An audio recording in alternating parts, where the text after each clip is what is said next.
স্বাভাবিকভাবে বিভিন্ন জায়গা থেকে যে সমস্ত অভিযোগ আসছে, যেভাবে বিভিন্ন জায়গা থেকে অস্ত্র বোমা উদ্ধারের ঘটনা ঘটছে, সেই আবহে রাজ্যে ভোটে আরও বাহিনী বাড়ানো নির্বাচন কমিশন। আরও 150 কোম্পানি কেন্দ্রীয় বাহিনী আসছে। আগেই 2400 কোম্পানি বাহিনী মোতায়েনের সিদ্ধান্ত নিয়েছিল নির্বাচন কমিশন। কেন্দ্রীয় বাহিনী বেড়ে হতে চলেছে 2550 কোম্পানি।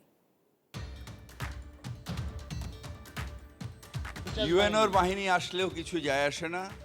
বঙ্গের মানুষ ভোট দেবে, যে ভোট তোমরা কেটেছো সেটা ফেরত দাও।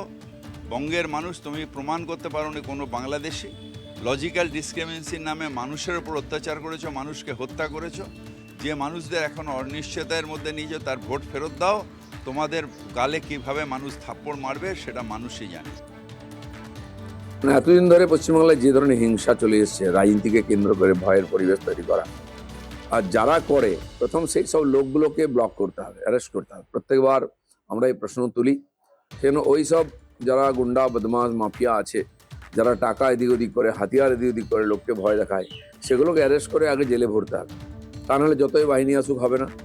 আর নির্বাচন কমিশন আমার মনে হয় এবারে পুরো দৃঢ় সংকল্প হয়েছে পশ্চিমবাংলায় আর শান্তিপূর্ণ ভোট করার জন্য। সেই জন্য যেমন সেন্ট্রাল ফোর্স আসছে, সেরকম এই যারা সেন্সিটিভ এলাকায় গন্ডগোল করে তাদের প্রতিও স্টেপ নেওয়া হচ্ছে। বা সুজাপুর বা কালিয়াচকে যে ধরনের স্টেপ নিয়েছে এনআইএ, এটা উদাহরণ। এতে বাকিরাও বুঝে যাবে যে গন্ডগোল করা চলবে না। ভোটের লাইনে অসম, পুদুচেরি, কেরল, দুই রাজ্য এবং কেন্দ্রশাসিত অঞ্চলে 299টি বিধানসভা কেন্দ্রে ভোট হচ্ছে। প্রায় 1800 প্রার্থীর ভাগ্য নির্ধারণ হচ্ছে। সকাল থেকে ভোট গ্রহণ কেন্দ্রে লম্বা লাইন।